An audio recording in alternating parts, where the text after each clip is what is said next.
தங்கமே, நீ எப்போதும் கோபப்படக்கூடாது. ஏன் கோபப்படுகிறாய்? கோபம்னா என்ன தெரியுமா? கோபம் என்பது அடுத்தவர்கள் செய்யும் சின்ன சின்ன தப்புகளுக்கு நமக்கு நாமே கொடுத்து கொள்ளும் தண்டனைக்கு பெயர்தான் கோபம்.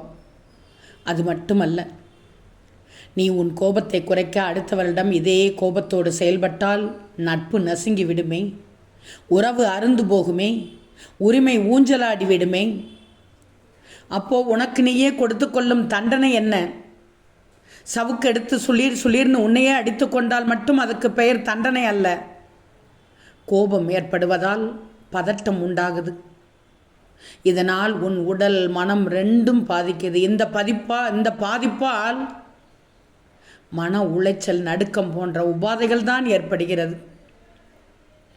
இதே நிலை நீடித்து விட்டால் மனநோயாளி போல் ஆகிவிடுவாய். இது பொய்யல்ல, சத்தியமான உண்மை. அன்பின் வெவ்வேறு விதமான வெளிப்பாடு தான் கோபம் தங்கமே. முதல்ல அடுத்தவங்களுக்கு கோபம் வர்ற மாதிரி நீ நடக்கக்கூடாது. அடுத்தவர்களை குறை சொல்லக்கூடாது. எதையும் அடுத்தவர்களிடம் எதிர்பார்க்கக்கூடாது. அவங்க உன்மேலே கோபப்பட்டா முதலில் மன்னிப்புன்னு கேட்கணும். அந்த இடத்தில் ஈகோ பார்க்கக்கூடாது. நீ கோபப்படுற மாதிரி அடுத்தவங்க நடந்து கொள்கிறார்கள் என்று வைத்துக்கொள்ளேன். முதல்ல தயவு செய்து என்னை கொஞ்சம் யோசிக்க விடுன்னு அமைதியாக இருந்து விடு. யார் மேல் தவறுன்னு யோசி. கொஞ்ச நேரத்தில் எல்லாம் சரியாகிவிடும். அப்படி இல்லைன்னா அந்த இடத்தை விட்டு நகர்ந்து விடு. தனியாக உட்கார்ந்து யோசி. அடிக்கடி யாரிடம் கோபப்படுகிறாயோ அவர்களிடம் மனமிட்டு சந்தோஷமாக சிரித்து பேசிதான் பாரு. அடுத்தவர்களே தவறு செய்திருந்தால் கூட நீ நல்லது பண்ணுவாய். அடுத்தவங்க என்ன செஞ்சிட்டாங்கன்னு கோபப்படுகிறாய். என்ன நடந்துருச்சு பெருசா? யோசிச்சுப்பார். என்ன இழந்து விட்டாய்? மரணம் ஒன்றுதான் தங்கமே மாபெரும் இழப்பு. அதை தவிர வேறொன்றும் இழப்பே கிடையாது. எல்லாத்தையும் சமாளிச்சிடறான்ற முடிவுக்கு வந்துவிடு.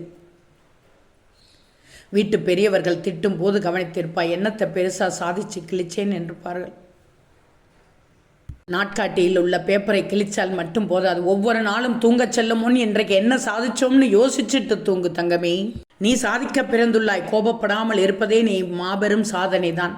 வாழ்வது இந்த பூமியில் ஒரே ஒரு முறைதான். அதை கோபப்படாமல் சிறந்த முறையில் வாழ்ந்து சாதித்து காண்பி. கோபம் வராதிற்கு யோசி தங்கமே. கோபத்தோடு எழுபவன் நஷ்டத்தோடு தான் அமர்வான். 6 அறிவை கடவுள் கொடுத்துள்ளான். இதில் 6வது அறிவை அப்பப்ப யோசிக்கிறதுக்கு பயன்படுத்தினால் கோபம் வரவே வராது. கோபப்படாதே தங்கமே. உன் வாழ்க்கை அழகாக இருக்கும். ஓம் சாய்ராம்.